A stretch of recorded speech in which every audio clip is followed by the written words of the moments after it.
317 হিজরিতে ইমাম জাহাবি উল্লেখ করেছেন, 317 হিজরিতে বাহরাইনের শিয়া শাসক জাইদে শয়তান হজ্জের সময় 600 বাহিনী নিয়ে মক্কায় ঢুকছে।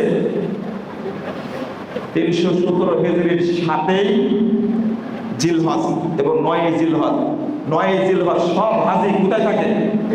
মিনায় থাকে না? আরাফাত থাকে। 7ই জিলহজ থাকে কোথায়? মক্কায়। আল্লাহু আকবার। ঢুকে এক রাত্রে কেউ বলছেন 30,000 আর কেউ বলছেন 40,000 হাজিকে একদিনে হয়ে যাবে। 317 হিজরিতে লাশগুলো দমদম কূপের মধ্যে ফেলে দিয়েছে।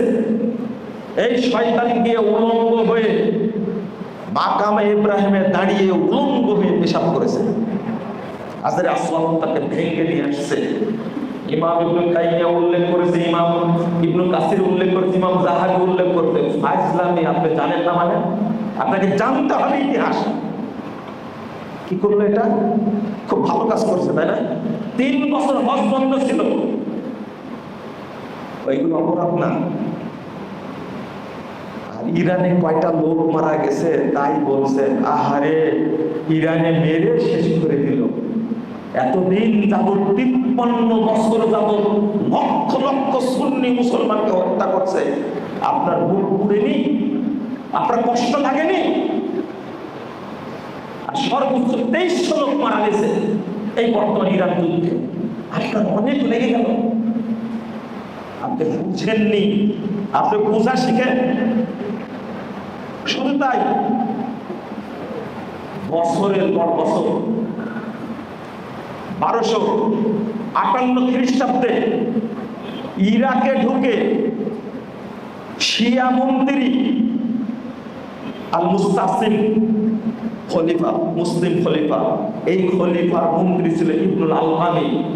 এই শয়তানটা হালাকু খাকে ডেকে নিয়ে আসলো, চেঙ্গিস খানের নাতি হালাকু খাকে ডেকে নিয়ে আসলো 1258 খ্রিস্টাব্দে।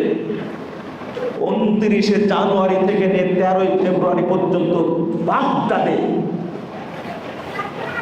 একদিনে মেরেছে 18 লক্ষ মানুষ। কোথায় ছিলেন আপনি?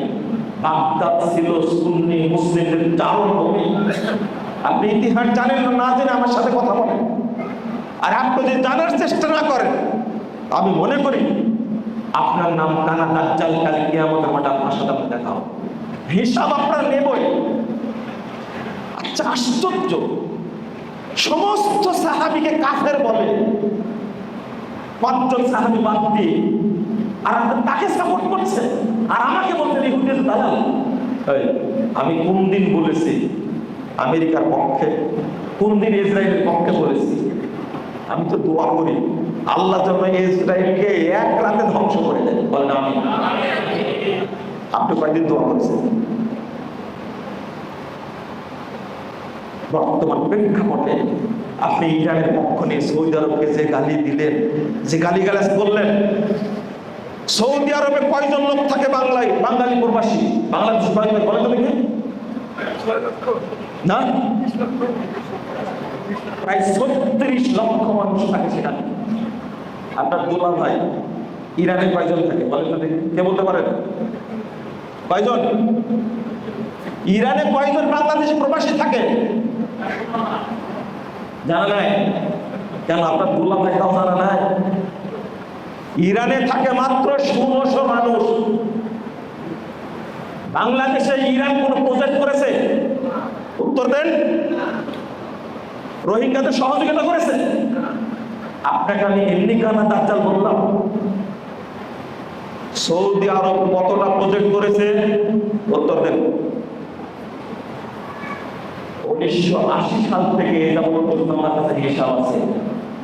বড় বড় যত প্রজেক্ট, ওই আয়লা থেকে নিয়ে, রোহিঙ্গা থেকে নিয়ে যত প্রজেক্ট, সব বড় বড় প্রজেক্ট বাংলাদেশের সৌদি আরব করছে। আর আপনি ইরানের পক্ষ নিয়ে কার দালালি করলেন?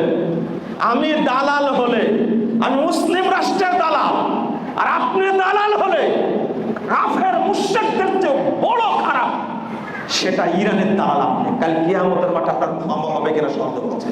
আপনাকে তওবা করতে হবে। আপনি মুখ খুলতেছেন আমাকে, উত্তর দেন।